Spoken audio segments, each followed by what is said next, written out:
The gentleman from New York is recognized. Well, thank you, Mr. Speaker. Let's all be honest with each other.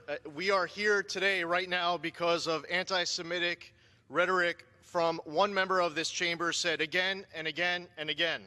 We would not be on this floor right now otherwise to discuss this topic.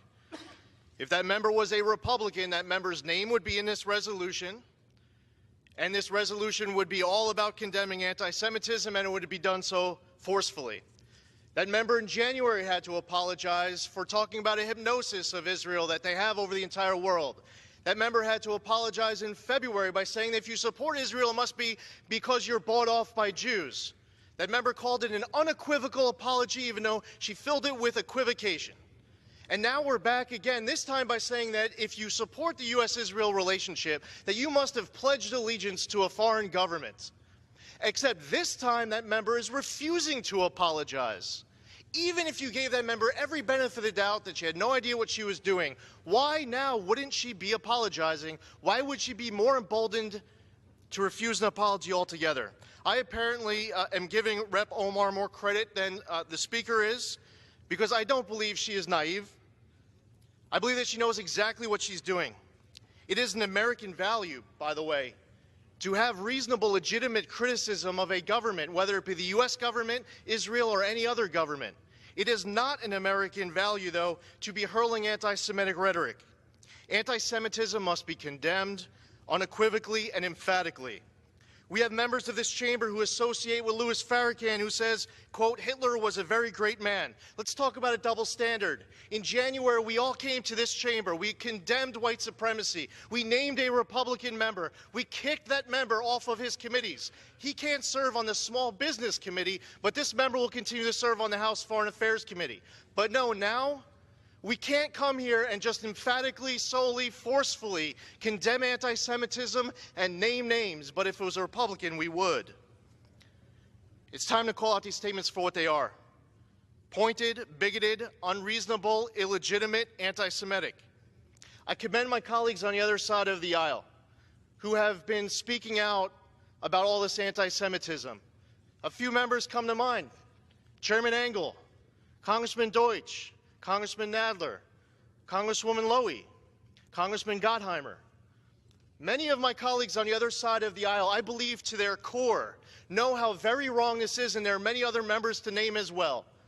And I'd be remiss if I didn't take this opportunity to say thank you to each and every one of them, because support of Israel, support of Jews, standing against anti-Semitism has been bipartisan in the past. It should be bipartisan today, and should be bipartisan for every moment in the future.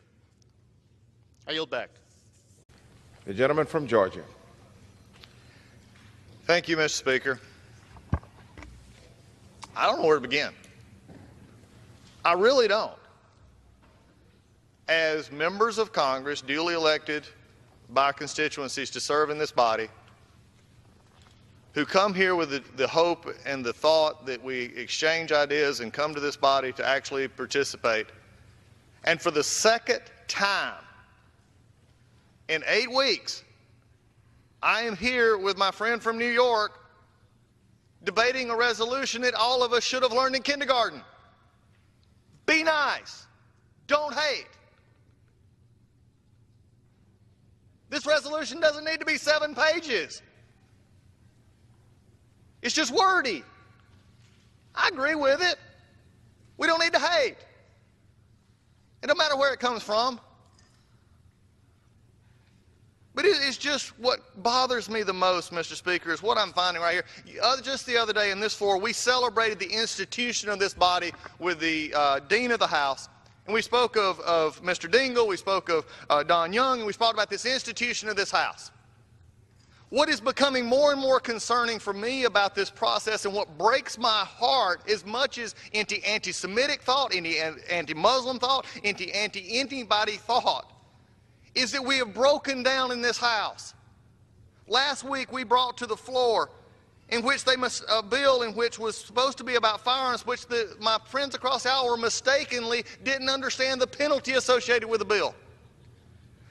Yesterday, I was just on the floor of this House talking about a bill that really, because they rushed it through committee, came to the floor of this House in which if you keep a 4-year-old from voting, you're a criminal.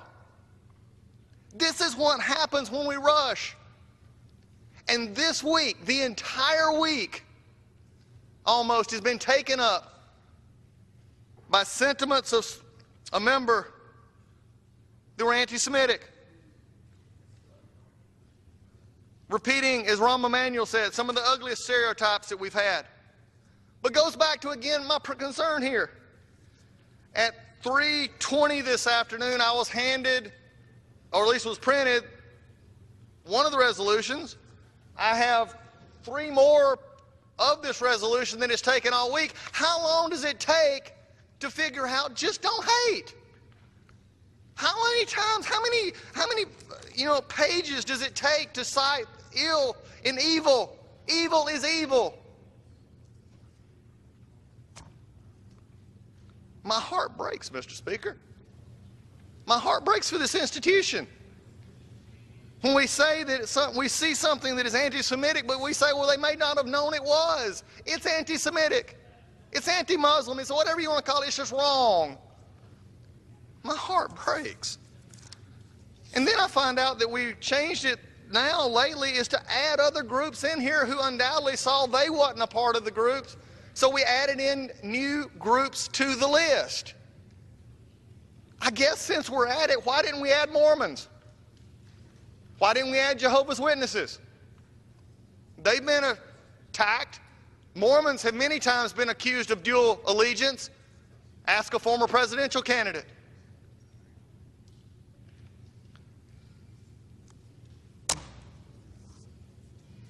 Mr. Speaker, I wish you and I could engage in a colloquy. You're a good gentleman from North Carolina. Explain this to me. Why it took a whole week to figure out to say, hate is hate. You don't need 7 pages. We need people to understand that words have consequences, that being a member of Congress matters. That being a member of Congress says that when you say stuff, we can debate civilly. My friend from New York and Maryland, we disagree on most anything. We could probably disagree about the color or how many clouds are in the sky, about policy. But it is not a disagreement that hate is hate. And we shouldn't overlook it and try and lump it with everything else and give moral equivalency.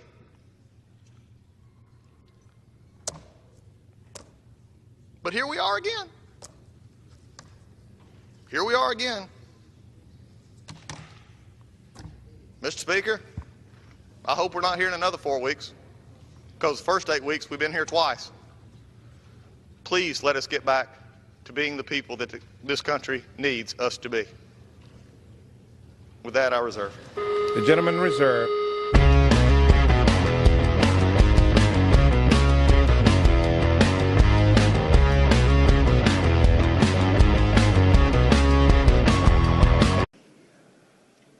I think I know a little bit about discrimination. I face it every single day. I carry multiple identities that are constantly being discriminated against.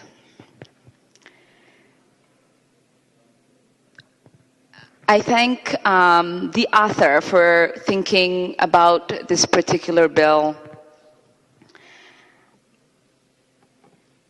But I am saddened by the particular purpose I believe this bill serves. Some of the members in this room have spoken to and would like to believe that this is a particular bill that is to support the Jewish community. Some would even think that this is a great bill because we are a body that is fighting against discrimination. If those 2 things were true, there would have been a great support for Representative Hornstein's amendment. I believe that this is the kind of thing we bring forth so that we create more division. We further a narrative that says particular people's concerns, the oppressions that they may feel, the ways that they might see they might want to use their freedoms in order to oppose a government that they might feel is oppressing, is not okay. And they don't have a right to do so. As many of you know, I come from Africa. And I wasn't old enough to know all that was happening in South Africa when the apartheid was prevalent there, when South Africa was an apartheid state. But I remember my grandfather talking to me about the stories of apartheid South Africa and telling me how that conversation shifted because so many people of conscience, so many people who understood that it was obviously immoral for countries to continue to support South Africa, have decided that they were going to engage in boycotts of that government so that that system would go down. And so what we might see today and what we might not agree with, because it is not a popular discourse, might actually be a reality that some people might be living in. And we here in Minnesota, certainly in this body, who are not educated enough to understand the nuances of the people who are living in Israel and Palestine, are going through, should not be having these conversations about what is appropriate and what it isn't. I certainly never advocate for any kind of discrimination. I never will.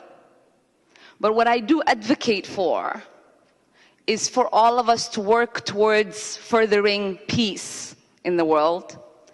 And I do believe that you never get to having peace without justice. That is a fundamental thing that first must happen before we further peace. We know, and I'm certainly saddened by the rise of anti-Semitism, and I have been part of a community that has been raising funds to support the Jewish community in this time of need. Because as my community is struggling with the particular ban that our president wants to put on us, the Jewish community has been side by side, fighting with us, making sure that we have the resources that we need. Because I think there is a particular connection and brotherhood and sisterhood that Muslims and Jews have. One that is fundamentally based in our shared space in history, our shared land, and one that we will never forget. But what governments do and what is based in systems are very different. They truly are. And so I oppose this bill. I would love to have voted for a bill that would have expanded our ideals of fighting against discrimination, in being a body that actually stood up against all discrimination. I don't want to be part of a vote that limits the ability for people to fight towards that justice and peace. Thank you.